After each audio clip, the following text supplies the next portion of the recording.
Ah, yes, the classic, the vintage, the power pose, the Mark 42. Why, the very first power pose, to say the least.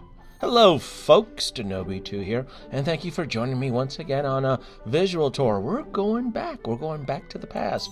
Let's revisit the Power Pose 001, the Mark 42. I've had this almost 10 years. This was a 2014 release. It only retailed at the time at $165. And to my shock, it still trends very, very well on the secondary market. Fantastic, though, huh? So on this episode, we are going to be doing a USB hack because a few years ago I ran into some trouble with this specific figure here where the on and off button just fell inside of it, and I had to do some minor tweaks and hacks to it. But nonetheless, it still works. You just can't turn it on and off.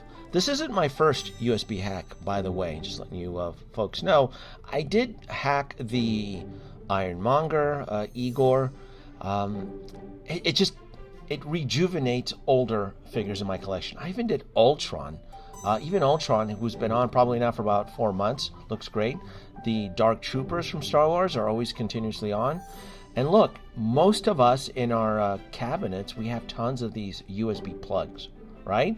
So why not repurpose them? Why not use these old existing USB plugs into your existing collection? And that's what we're going to do in this episode.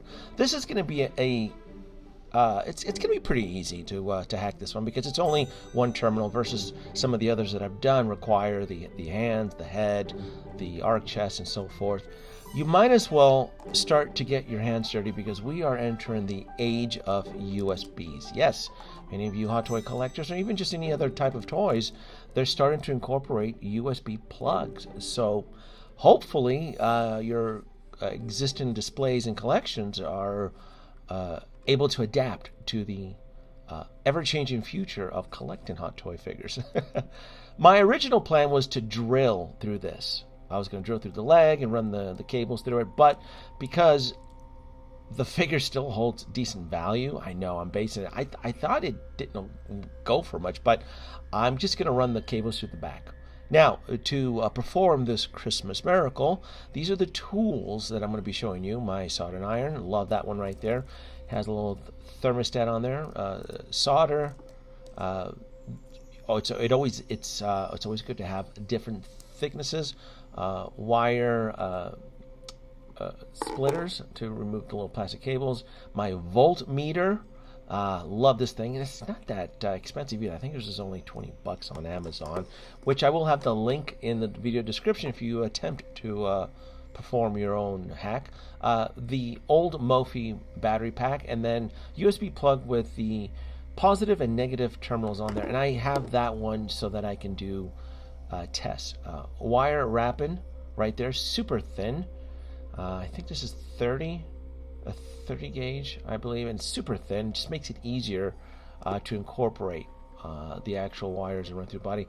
Oh, this is my favorite, shrink tubing. You gotta have shrink tube. I'm telling you right now, this is going to be your best friend.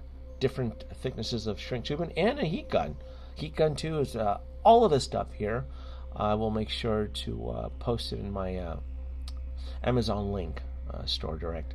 And what I'm doing right now is that I'm testing to make sure that those terminals are still active. I don't want to go through all this trouble and realize that the actual figure is dead, but it still powers on just fine. Now I took about I'd say 20 inches length of the cable, and I'm just removing the plastic with the gripper on. Then you can kind of see it right there. And you want to do a little bit of prepping with the shrink tube. And so what I'm doing right now is I'm slipping just a few sleeves. This is going to help to keep the wires together when you want to, once you're all said and done, being able to manage the actual cable. That way it doesn't look all messy and stuff. I learned this technique when I was working on Igor. Old USB plug, and I believe that was for like an old drone USB plug, and I'm just testing it out. I want to make sure that if I'm gonna use this old USB plug, and I think that drone toy I had that came with this USB has been thrown away. It's years ago, and you can kind of see that this USB plug is pumping out 5 volts. We're gonna be pumping out 5 volts into the Power Pose.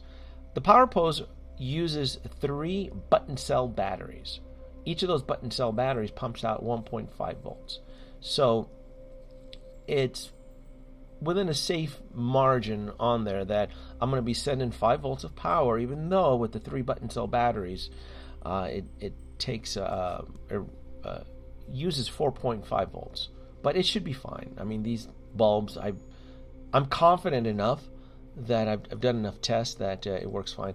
And right now I'm prepping the wires. I'm adding 2 tubes right there. You can kind of see right there. And that way, when I solder the wires together, I can run the tubing over it and then shrink it, kind of seal it up. And you can see I'm kind of prepping on there. My soldering iron, I cook at 380 degrees. You can kind of see right there. And take your time. I don't know if most of you are confident or even feel safe using a soldering iron, because I'll confess, I've been burned a couple times with this thing. But at the end, the rewards are worth it, because I haven't shorted any of my Iron Man figures yet. Oh, I guess I should probably put a disclaimer. If you attempt to perform your own miracle USB hack on your own Iron Man figures, do so at your own risk. I'm just kind of sharing you some of my own personal techniques. I am trying, not trying, but I think I'm bringing my collection into the future, kind of future-proofing it too. Especially the original Iron Man suits, where I will be hacking all of them. The Iron Man suits Mark 1 through 7. That way, with a flick of a switch, all the suits will power on in my Hall of Armor. And you can kind of see there with the shrink gun on there, it just comes out really nice. Now, I'm just prepping the wires, getting it ready to solder on there. 300, and let's see, this is what I love this thing. You can kind of see how fast it powers up. Again, I cook at 380, just a little bit, just to make sure the wires are, just helps to make a good connection on there. And voila, that's a good solder there. There you go. I don't run any shrink tubings at the actual terminals on there. That white stuff there is putty. I placed a little bit of putty on the other terminal to just hold the wire steady for me. That way I can just solder it in place. And it's pretty. It's a good solder on there. You can kind of see it on there. Again, this happened. That whole plastic debacle on there. This was years ago. The on and off button just fell off and fell inside the cavity, and it was just a mess. I'm going to run the wires through the right arm shoulder, because there's actually a slit, so I can actually put the back casing on. And I ran the wires through like the upper thigh, torso area, and then I'm going to wrap it around the ankles too, and then just a little bit of electrical tape. And it's not going to look pretty from the back, but I'm not going to be posing this from the back. It's all about presentation. This is the whole idea of this, is just bringing life back to an older figure, and there's something magical about having, because I've had these figures for such a long time, and just being able to do this, it's just cool. And I'm using the extra tubings that we slipped into the wires on there. I'm shrinking them now, and that way it helps keep it in place. And let's make sure this works. Pop it on, and voila! Check that out.